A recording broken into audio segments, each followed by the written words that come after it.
고린도후서 3장 12절부터 18절까지 교독합니다. 12절 제가 먼저 읽습니다. 우리가 이 같은 소망이 있으므로 담대히 말하노니 우리는 모세가 이스라엘 자손들에게 장차 없어질 것의 결국을 주목하지 못하게 하려고 수건을 그 얼굴에 쓴 것 같이 아니하노라.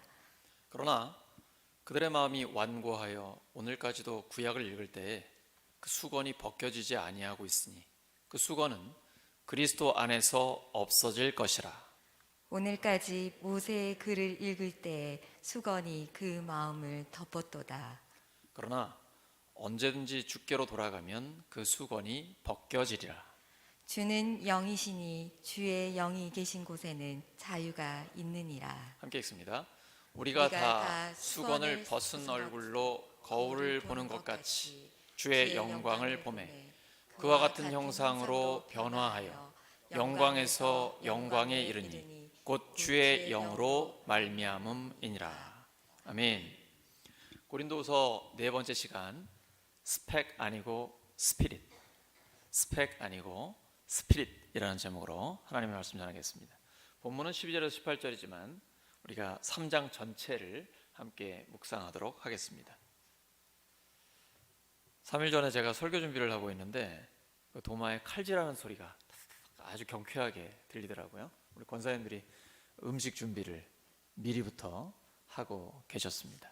그때 제가 한석봉과 그의 어머니 생각이 나더라고요. 불을 꺼놓고 아들아 너는 글을 쓰거라, 나는 떡을 썰겠다.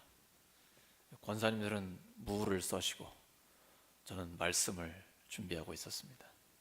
제가 한석봉의 후예입니다. 사도 바울이 고린도 교회의 그 어두운 상황 가운데 말씀의 빛을 비추고 있었습니다. 바울이 고린도 교회를 떠난 뒤에 부임한 새로운 목회자들은 추천서를 가지고 왔습니다. 오늘날 새로운 담임 목사를 우리가 청빙할 때에 이력서와 자기소개서를 받고 또 믿을 만한 사람에게 추천을 받는 것과 아주 비슷합니다. 그때 당시에는 오늘처럼 방송이 있거나 그러지 않기 때문에 이 추천서라는 거, 그러니까 유력한, 아마도 예루살렘 교회에 있는 예수님의 직속사도 베드로라든지 아니면 예수님의 친동생 야고보를 통한 추천서, 이런 게 아주 강력했겠죠. 그런 것이 실제로 큰 효력을 발휘하던 시대였습니다. 근데 사도 바울은 고린도 교회에 올 때 추천서 같은 거 안 가지고 왔습니다. 교회가 없었잖아요. 와서 복음을 전했는데 정말 불가능할 것 같았던 그 항구 도시, 우상 숭배와 음란한 도시에 성령께서 역사하시니까 믿는 자들이 구원받게 되고 그리고 교회가 세워지게 됐습니다.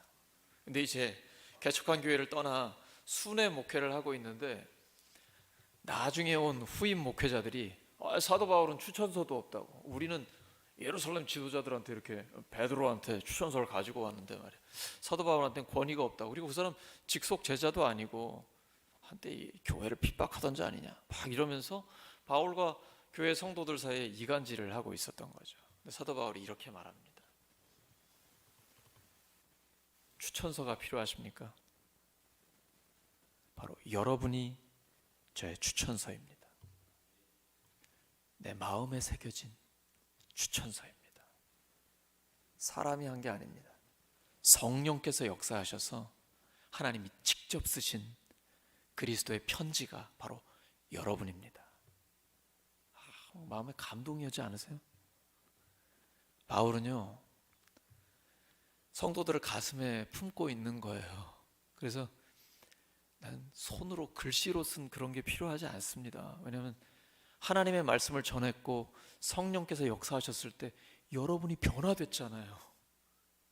여러분 우상 숭배하던 사람이었는데, 세상과 똑같이 음란한 사람들이었고 타락한 사람들이었는데 그냥 세상의 방법대로 서로가 서로를 고소하며 어떻게 하면 자기의 유익만 챙길까 그렇게 살던 사람이었는데 예수님 믿고 하나님의 사람이 되셨잖아요.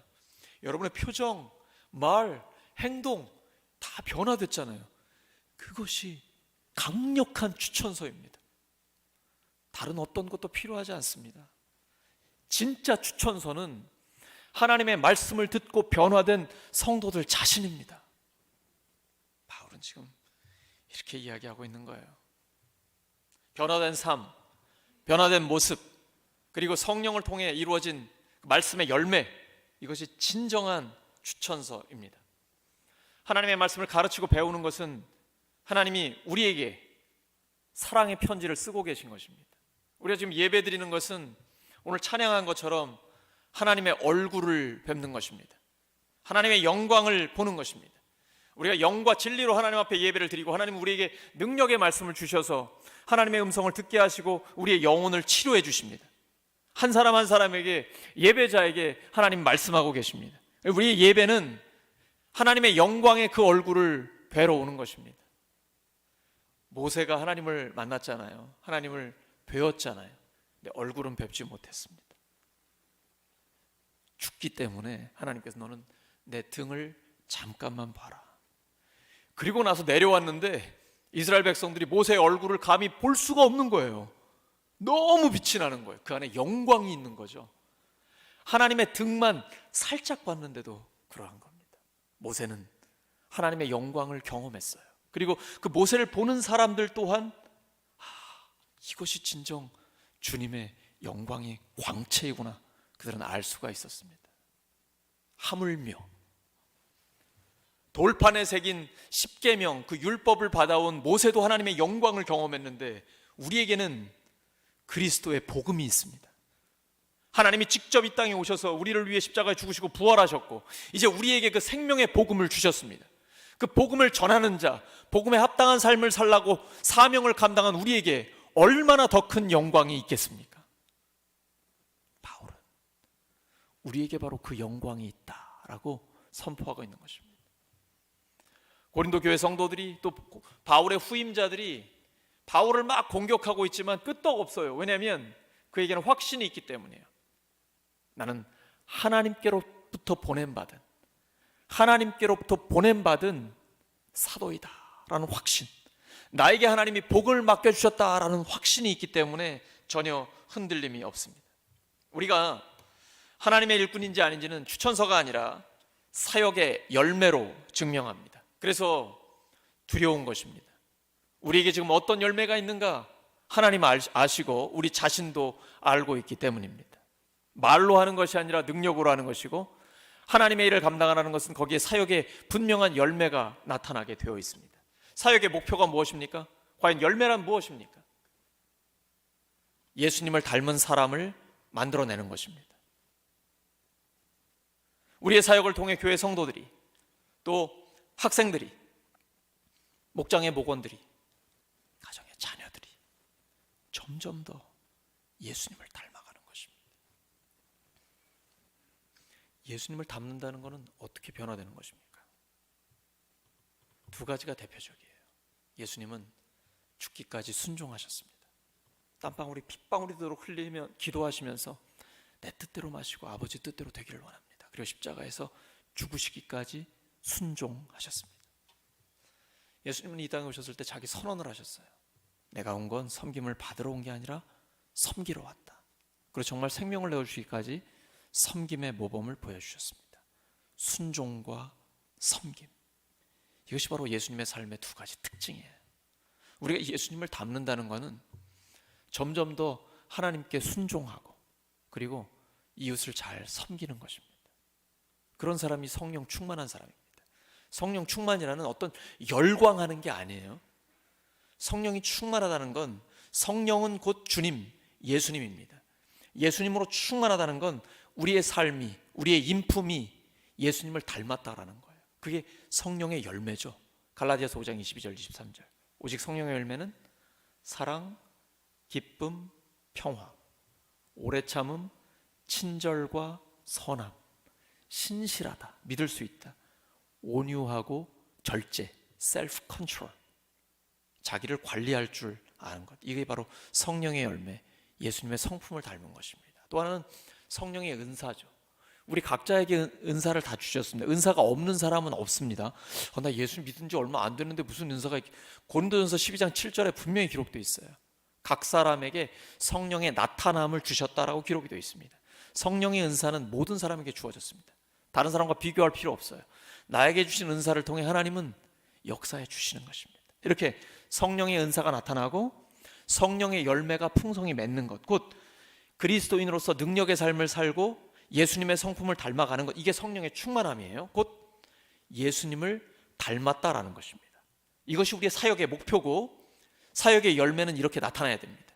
우리의 자녀들이 점점 더 예수님을 닮아가고 있는가, 우리 교육부서의 학생들이 예수님의 성품과 그 예수님의 순종과 섬김을 닮아가고 있는가, 교회 성도들이 점점 더 순종과 섬김의 삶을 살아가고 있는가, 이걸 보면 우리가 지금 성령의 인도하심을 따라 사역을 잘하고 있는가, 그렇지 못하면 빨리 회개하고 바꿔야 되겠죠.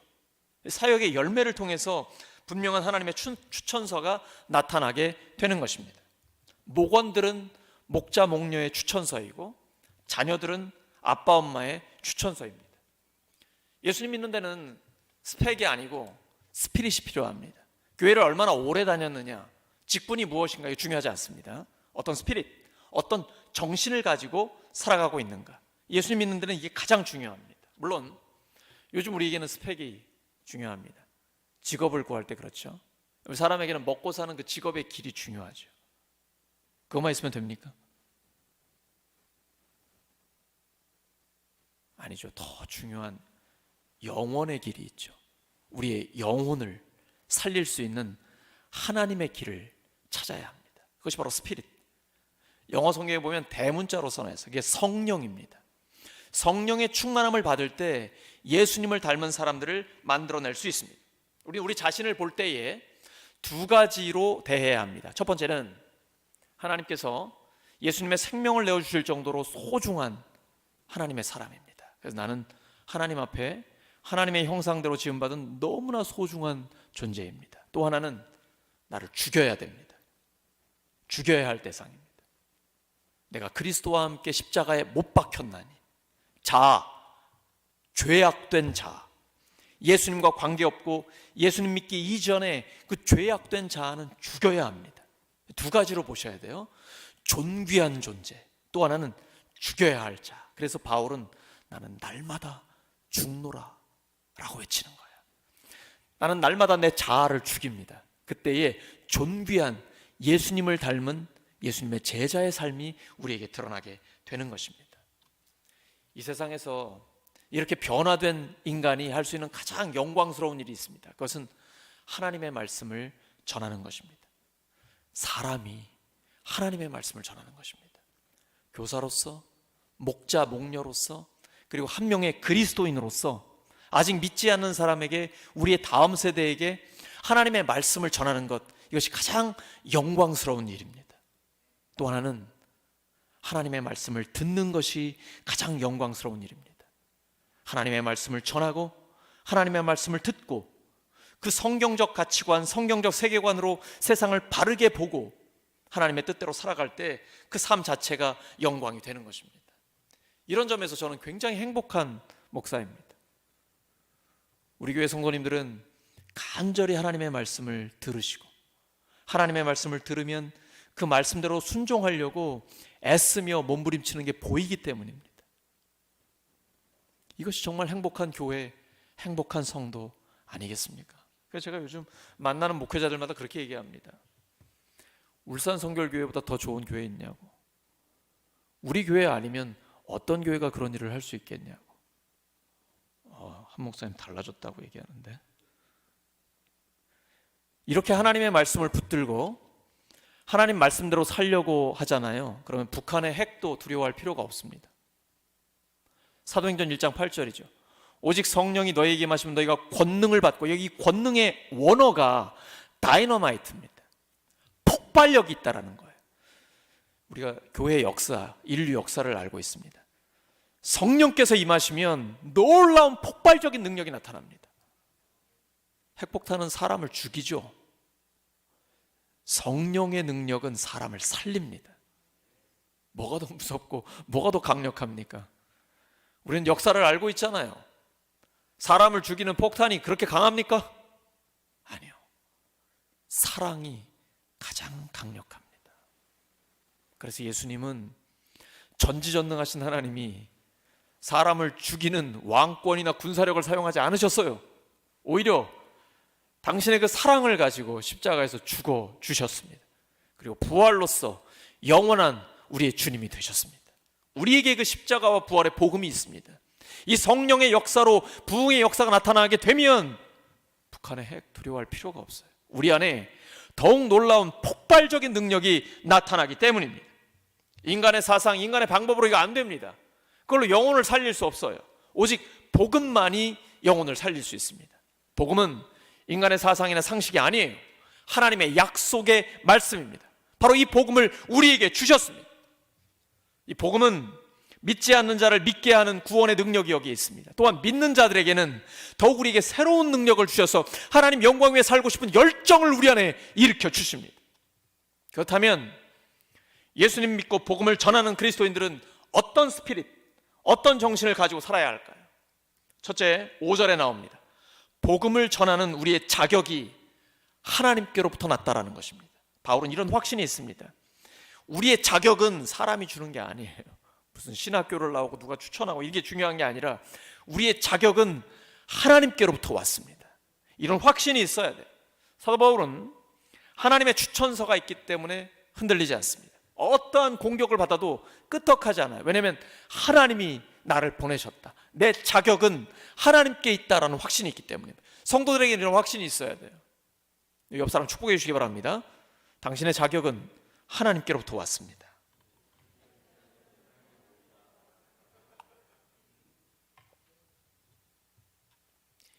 신앙생활은 하나님 빼면 아무것도 없는 거예요. 항상 집중하셔야 됩니다. 우리가 착하게 살자, 봉사하며 살자, 이건 누구나 할 수 있는 거예요. 예수 그리스도의 십자가, 피 묻은 십자가, 부활의 복음, 하나님, 이게 핵심이에요. 우리의 자격은 오직 하나님으로부터 왔습니다. 그러면 어떠한 압박도 이겨낼 수 있는 우리 내면의 힘이 생겨요.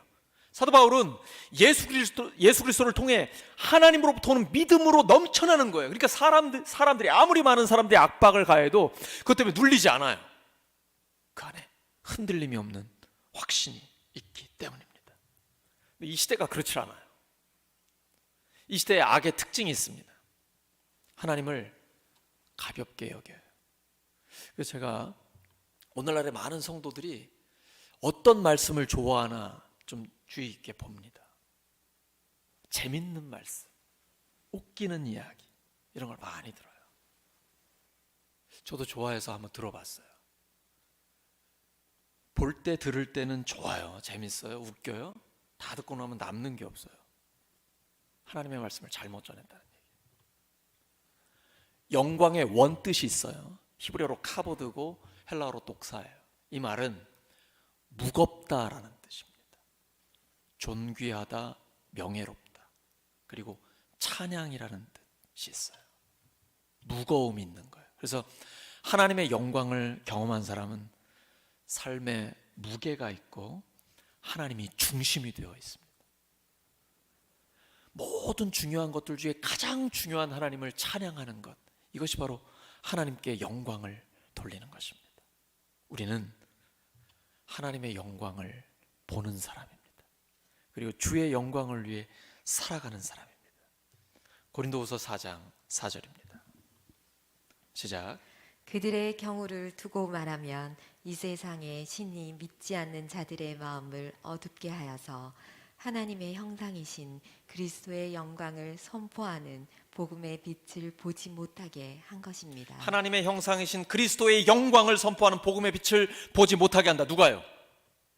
이 세상의 신, 사탄. 아시겠죠? 이게 마귀 역사입니다.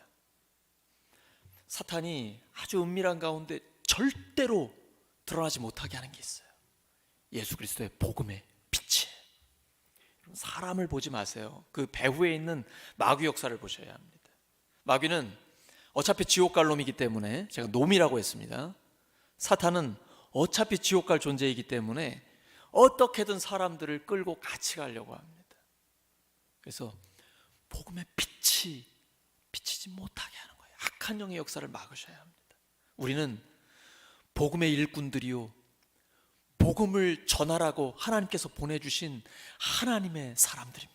우리는 기도로 이걸 이겨야 합니다. 사탄이 배후에 있다는 걸 알고 우리가 기도할 때 악한 영 떠나갑니다. 마귀를 대적하라 그리하면 너희를 피하리라. 마귀를 대적하라 그리하면 너희를 피하리라. 예수 그리스도의 이름에 능력이 있는 것입니다. 하나님은 우리에게 새 언약의 일꾼이 되는 자격을 주셨습니다. 그래서 우리가 예수 그리스도의 이름으로 나아가 하나님의 일을 감당할 때 마귀가 떠나가는 것입니다. 그 안에 치유와 회복의 역사가 나타납니다. 예수님이 모든 사람들을 다 받아들이고 용서해 주시는데 성령의 역사를 방해하는 것은요, 무섭게 비판하세요. 예수님이 십자가를 지려고 할 때 베드로가 충성스럽게도 선생님, 주님, 웬 말입니까? 선생님의 지혜와 능력으로 이 나라를 다스리고 독립시키셔야지 웬 십자가를 진다고 하십니까? 사탄아, 내 뒤로 물러가라. 너는 하나님의 일을 생각하지 않고 사람의 일을 생각한다. 예수님은요, 굉장히 결단력이 있는 분이에요. 십자가에 초점이 맞춰져 있기 때문에 모든 사람을 구원하는 이 십자가를 방해하는 사탄의 역사는 단호하게 물리칩니다. 베드로가 기도가 부족하기 때문에 또 아직 성령의 역사, 성령의 충만함을 받지 못했기 때문에 예수님을 3번이나 모른다고 부인하잖아요. 근데 부활하신 주님 만나고 성령의 충만함을 받은 뒤부터는 죽음을 두려워하지 않습니다. 그리고 복음 들고 나아갈 때에 세상의 권력자들이 그를 가두려고 하고 죽이려고 할 때 내가 하나님의 말씀을 듣는 것과 너희들의 말을 듣는 것 중에 어느 것이 옳으냐 담대하게 말하면서 끝까지 하나님의 말씀 앞에 순종했습니다. 사람이 변하는 거거든요. 점점 더 예수님을 닮아가는 거예요. 이것이 바로 성령의 역사, 성령의 충만함입니다. 빌립보서 2장 13절입니다. 시작. 너희 안에서 행하시는 이는 하나님이시니 자기의 기쁘신 뜻을 위하여 너희에게 소원을 두고 행하게 하시나니. 베드로와 바울과 우리 안에서 이런 일을 하시는 분이 누구십니까? 바로 하나님이에요. 너희 안에서 행하시는 일은 하나님이시니 우리 안에 두 가지 일을 하십니다. 첫째는 소원을 일으켜 주세요. 하나님 뜻대로 살고 싶은 거예요. 여러분, 처음부터 하나님 뜻대로 살고 싶으셨습니까? 도대체 어떻게 2000년 전에 이스라엘 땅에서 십자가에 죽으시고 부활하신 그 예수님을 여러분이 믿게 됐고 그 예수님을 전하는 자가 되었습니까? 거기다가 피땀 흘려 번 돈을 하나님 앞에 11조로 헌금으로 드리는 이 결단을 어떻게 하시게 되는 겁니까? 정신이 있는 겁니까 지금? 제정신이에요? 믿지 않은 사람들은 그렇게 생각합니다. 제정신이 아니다.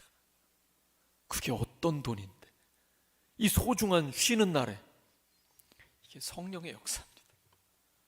다른 무엇으로 이걸 설명할 수 있습니까? 너희 안에서 행하시는 일은 하나님이시니 우리 안에 소원을 주시는 거예요. 하나님 뜻대로 살고 싶은 거예요. 가장 의미 있는 삶, 가장 가치 있는 삶을 살고 싶은 거예요. 그리고 그렇게 행할 수 있는 능력도 우리 안에 주십니다.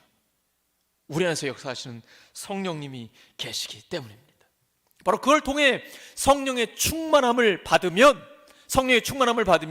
능력 있는 하나님의 일꾼으로 쓰임받게 됩니다. 이제 우리가 가는 곳마다 예수님을 닮은 사람들을 만들어내게 되는 것입니다. 예수님을 주님으로 믿는 사람은 모두 다 성령 충만한 삶을 살 수 있습니다. 3명밖에 안 믿으시네요. 목사만 성령 충만한다고 믿으시는 거예요? 아니요. 예수님을 믿는 사람은 누구나 성령 충만한 삶을 살 수 있고 그렇게 사는 게 지극히 정상적인 삶입니다. 3가지 조건이 있어야 돼요. 첫째, 성령 충만하고 싶은 소원이 있어야 돼요. 성령님은 인격적인 분입니다. 볼저다 내가 문 밖에 서서 두드리노니 누구든지 마음의 문을 열면 내가 그에게로 들어가 그로 더불어 먹고 그는 나로 더불어 먹으리라. 성령님은 인격적인 분이고 우리에게는 자유의지를 주셨습니다. 그래서 우리가 성령 충만함 받기를 원해야 성령 충만함을 주십니다. 원하지도 않는데 주시지 않습니다. 그렇게 되는 경우는 아주 드문 경우예요. 사도 바울을 찾아오신 부활하신 주님, 성령의 역사는 아주 드문 경우예요. 바울의 역사가 모든 사람에게 일반화될 수 있지 않습니다. 일반화되는 것은 인격적인 성령님을 충만함 받기 원하는 사람, 성령의 충만함을 주시옵소서 소원하는 사람에게 성령의 충만함을 주세요. 또 하나, 성령 충만을 방해하는 것들을 제거해야 됩니다. 뭘까요? 죄입니다. 이사야 선지자의 말처럼 하나님과 우리 사이를 가로막고 있는 게 바로 죄예요. 죄가 있으면 성령 충만함 받을 수 없어요. 죄 있는 곳에 하나님 함께 하시지 않습니다. 그래서 반드시 죄를 회개해야 됩니다. 그럼 어떤 죄를 회개해야 합니까? 오늘 대표기도 하실 때처럼 우리 죄가 너무나 많은데 성령님이 생각나시게 하는 죄를 회개하시면 돼요. 그러면 됩니다. 왜냐하면 예수님이 이미 모든 죄를 다 용서해 주셨죠. 근데 회개한다라는 것은 하나님 앞에 나의 죄를 인정하는 것입니다. 그리고 나의 죄 때문에 예수님이 십자가에 돌아가셨다는 그 아픔과 슬픔으로 하나님 앞에 고통스럽게 고백하는 것. 또 하나 회개의 진정한 의미는 돌이키는 겁니다. 하나님 이제 죄 짓지 않겠습니다. 하나님 뜻대로 살겠습니다. 결단하는 거예요. 그리고 그렇게 살아야 합니다. 세 번째가 순종이에요. 하나님 뜻대로 순종하는 삶입니다. 혹시 성경에 어긋나는 줄 내가 알면서도 반복적으로 고의적으로 짓는 죄가 있습니까? 회개해야 합니다. 그리고 마음에 찜찜해요. 뭔가 꺼림칙해. 근데 자꾸 하고 싶어요. 계속해요. 이런 죄를 짓습니까? 여러분 회개하셔야 됩니다. 이거 회개하지 않으면 성령 충만함을 받을 수가 없어요. 뭐가 더 좋아요? 그런 찜찜한 죄를 짓고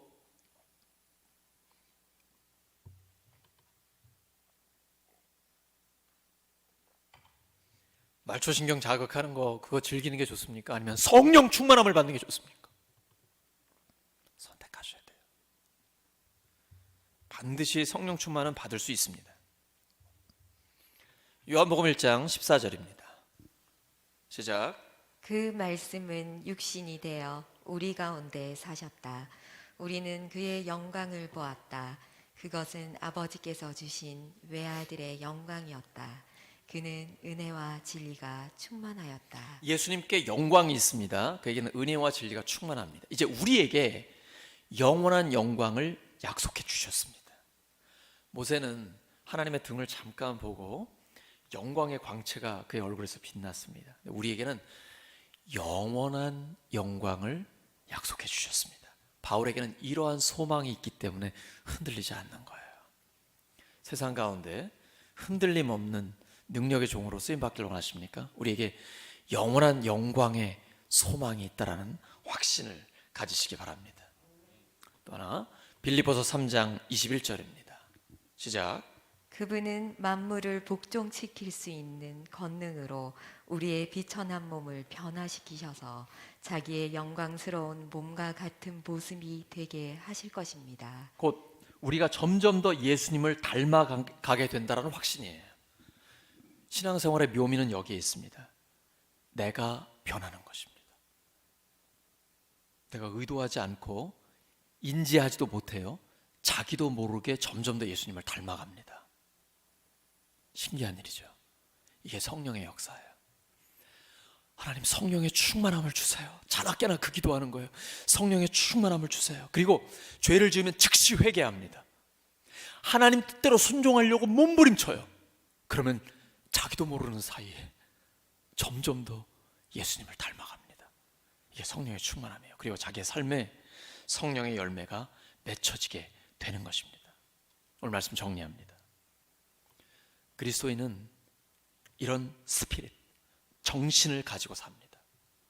복음을 전하는 우리에게 하나님이 자격을 주셨다. 우리의 자격은 하나님께로부터 왔다라는 확신이에요. 우리에게는 영원히 계속되는 영광이 있다라는 소망이에요. 우리는 점점 더 예수님을 닮아간다라는 이런 확신이 우리에게 있는 것입니다. 성령의 충만함으로 점점 더 예수님을 닮아 하나님께 순종하고 이웃을 섬기는 삶을 사는 우리 모두 되기를 예수 그리스도의 이름으로 축원합니다. 함께 기도합니다. 이 시간 반주에 맞춰서 함께 우리 결단하는 기도를 하시기 바랍니다. 내가 사도 바울 같은 그런 그리스도인의 정신을 가지고 살고 있는지 하나님 앞에서 돌아보기를 원합니다. 복음을 전하는 우리의 자격은 하나님께로부터 왔습니다. 나에게 있는 이 자격이 하나님께로부터 왔다라는 이 확신이 있는지, 우리에게는 영원히 계속되는 영광이 있습니다. 혹시 잠깐 있다 없어질 이 땅에서의 영광에 도취되어 있지는 않은지, 영원히 계속되는 영광을 바라보고 소망하고 있는지 돌아보기를 원합니다. 우리는 점점 더 예수님을 닮아가고 있습니다. 이런 확신이 우리에게 있는지 점검하기를 원합니다. 아니면 그냥 습관대로 늘 하던 대로 그저 예배드리고 내 하는 일을 하고 있는지, 점점 더 예수님을 닮아가고 있는지 자신을 돌아보길 원합니다. 하나님, 성령의 충만함을 주시옵소서. 예수님처럼 하나님께 순종하고 이웃을 섬기는 삶을 살게 해주시옵소서. 아버지 앞에 간절히 기도합니다. 하나님, 예수님의 정신, 그리스도인의 정신을 갖고 살게 해주시옵소서. 복음을 전하는 저희들의 자격은 하나님께로부터 받았습니다. 저희들에게는 영원히 계속되는 영광이 있습니다. 저희는 점점 더 예수님을 닮아가고 있습니다.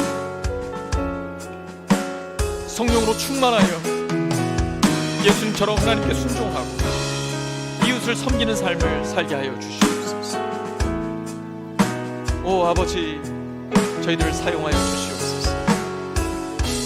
이 정신 가지고 살게 하여 주시옵소서. 하나님,